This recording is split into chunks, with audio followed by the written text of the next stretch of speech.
Hey everybody, Dan here, Ultimate Boston Red Sox Collector page on Facebook and YouTube videos. It's Sunday, June 28th, at least I think it's the 28th, 2020.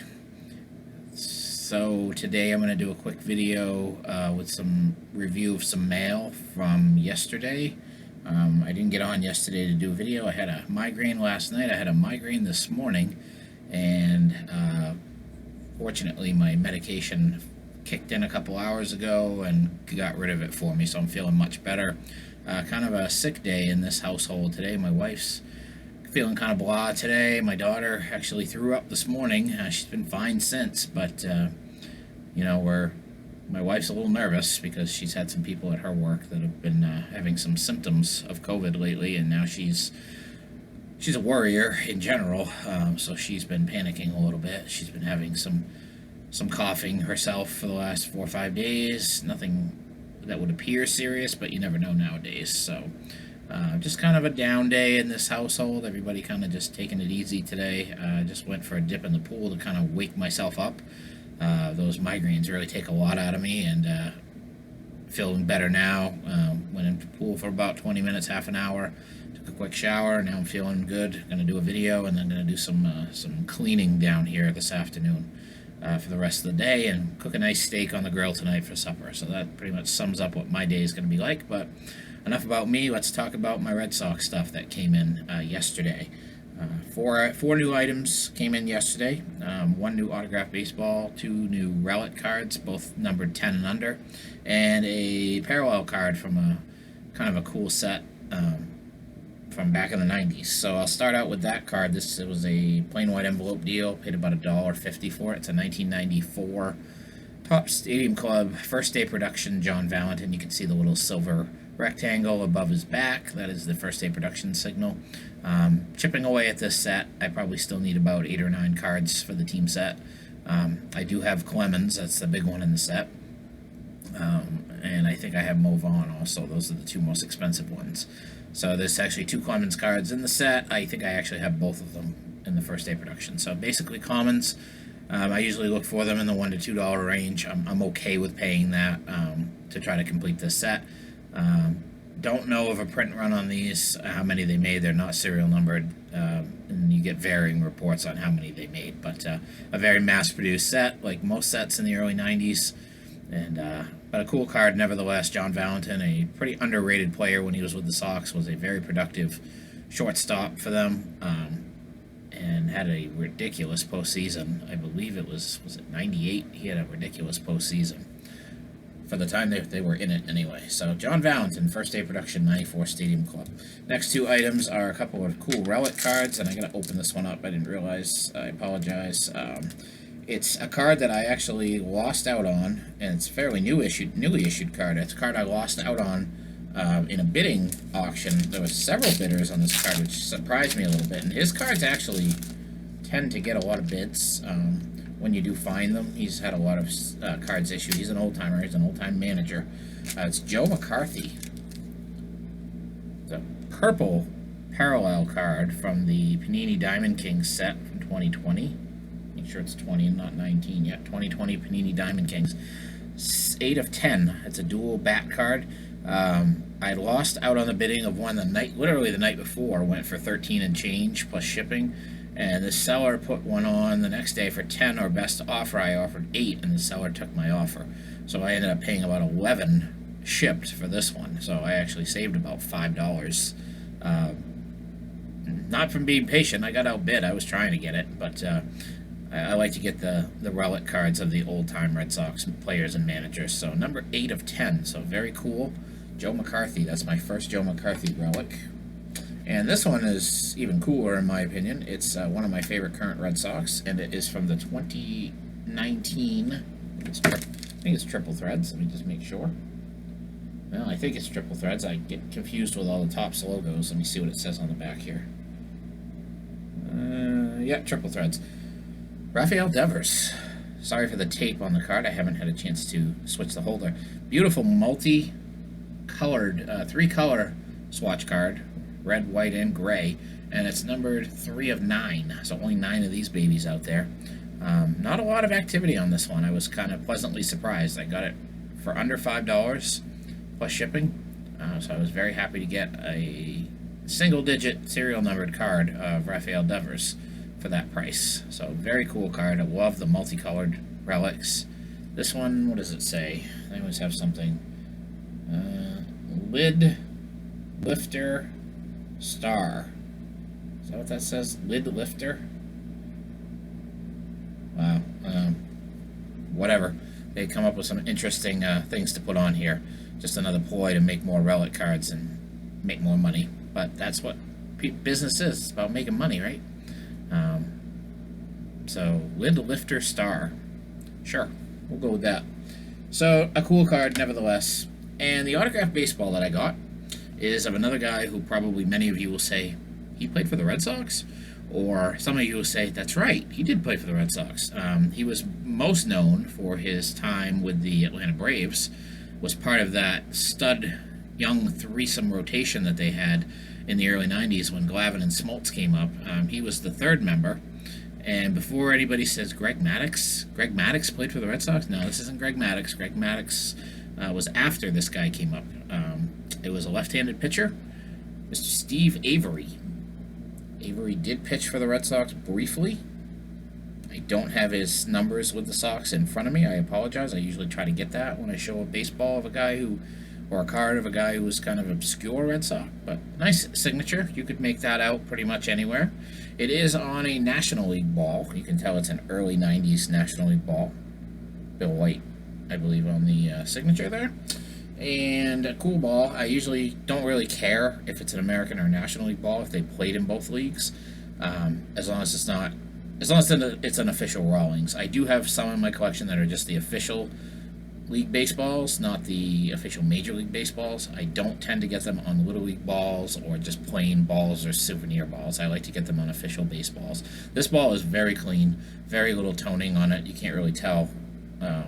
But it's a nice signature, no smudging or anything. Came in the old school ball holder, which I will switch out into a cube, and I will use this. I use these holders just because I get some balls sometimes that come in these, and I had a few from earlier. I use these for my commemorative baseballs. I did a video a month or so ago showing my photo balls and commemorative World Series balls and things like that, and those I tend to put in these types of holders because I didn't really want to waste them, and I think they look good in these kind of holders. I mean, baseballs, don't get me wrong, they look great in these holders too. It's just for storage purposes, the cubes are much easier to store the way that I have them. If you look over my shoulder behind me, you can see my stack that's above my case that has 74 baseballs in it, I think.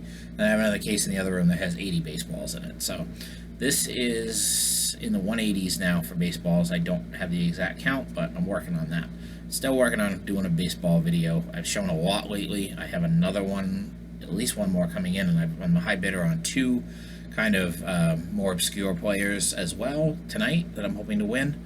My PSA graded card auctions are ending on eBay. Some of them ended actually around noontime between 12 and 12:30. So I'll have a little bit of extra funds to play with this week. So I'll be looking to add some more cool stuff. So Steve Avery, official baseball. So that was yesterday's mail day. Obviously it's Sunday. I don't have anything in the mail today. I've already looked ahead to tomorrow. I'm expecting a couple things tomorrow, maybe more. But I also just want to end my video today talking. I spent a lot of time last night, even though I didn't make a video. I was watching I actually subscribed to 3 new channels, and all 3 of them actually, one of them subscribed to me first. He's a fellow Red Sox guy. Stash is his YouTube name, and he's a fellow Red Sox guy. I went back and watched a couple of his videos, so I'll be trying to hook up with him. If you're watching, shoot me an email. If you look at my About section, I have my email address in there. Maybe we can work out a trade. And I also watched some other videos of people that I follow, and saw a couple other really cool YouTubers that had sent, one of them had sent out a care package to a Red Sox guy to Stash, and I looked up his page and subscribed to him, and he very quickly responded with a subscription as well. I commented on one of his videos, and also got a 3rd new subscriber last night. So I know that lately, in the beginning, I was really concerned about why am I not getting more subscribers, and I get that my content is limited as far as who's going to want to watch it, and that's fine. those I have quality rather than quantity. I look at it in my subscribers, and I was watching a lot of videos, and it seems to be a trend going around right now of people posting videos about how they maybe taking a break from YouTube, or just kind of stepping back a little bit, cutting down on their content, and cutting down on commenting on people, and going back and reliking comments that people put and things like that. And people kind of acted like they felt guilty about it, and I don't see why anybody would feel guilty. I mean, we all have busy lives. We all have things we need to do. Last night I kind of just was watching TV and watching YouTube videos at the same time, and just kind of, like I said, I made a few new contacts and got a few new subscribers that way. I do tend to, on the average, I post, I would say out of a 30-day month, I'm posting 22, 23 days right now, because I'm constantly getting things in the mail, and I like to show them off. I like showing off my collection. That's why I started my page. Subscribers are great, but it's not what it's about for me anymore. I've kind of given up on trying to go out and solicit new subscribers, if you will. I was going on a lot of people's pages and liking and commenting, and hey, check out my page, and I did get a lot of new subscriptions that way, but I've just kind of said, you know what, I'm fine with who I have, and if other people find me and want to subscribe, great, and want to contact me and comment and like my videos, great. I'm all for that, obviously, but I'm not letting it bother me. I'm going to continue to do content as long as I can. Again, I know that my audience is a little more limited because of my collection being a little more limited. I did notice, though, when I was starting my PSA and Hall of Fame collection, I was getting more subscribers and more watches because it was a little bit more for more people to see. And now that I've announced that I've stopped doing that, I've noticed that my views have gone down and my subscriber count stood very still for about 10 days, and I actually lost a few, which I've gotten over that too. I don't, if you don't like what I'm posting and you don't want to be a subscriber, then unsubscribe. That's your choice. I don't know who you are. I don't know who my subscribers are for the most part. I really don't. Some of them come in publicly. Some of them stay private. It doesn't matter to me. If you like my content, thank you, and I will continue to post. So I wanted to kind of weigh in, put my 2 cents in on that. I know that some of my fellow YouTubers have been posting videos about that the last few days, and whether this means anything to anybody out there, I'm going to continue to try to post content. I've been collecting cards for 40 years. I'm 46 years old. I started when I was 6, going to the corner store, picking up stuff from my mom, and she'd give me a quarter, and I'd buy a couple packs of cards, and I was collecting adamantly when I was 9, 10 years old. I mean, like, really collecting, and I'm proud of that, and I have a very vast knowledge of the hobby, and I'm new, and probably a lot of people don't assume that I know a lot about the hobby, but I do. I have a very, very, not just Red Sox, I know a lot about anything. I mean, I watch some people in their videos, and they'll get care packages, and they'll be looking at cards and like, what is this? And I'll look at it and immediately, well, that's this and that's that. And I, like a lot of people, haven't been 40 years straight through. I've had some breaks in my collecting days, but I definitely stayed up on the hobby when I was younger, and I've really stayed up on it in the last few years. And not that I know everything that comes out, and I don't know every hot rookie, but I don't really care about that stuff. I'm not a speculator. I'm not an investor. Obviously, I'm going to do my due diligence. If I buy cards, if I buy a box of cards, I'm gonna find out what's the good card in this set. What am I looking for? And honestly, I'm not going to hold on to it. I'm going to flip it. If I think I can sell it or trade it for something cool, I'm going to flip it. I'm not a speculator or an investor.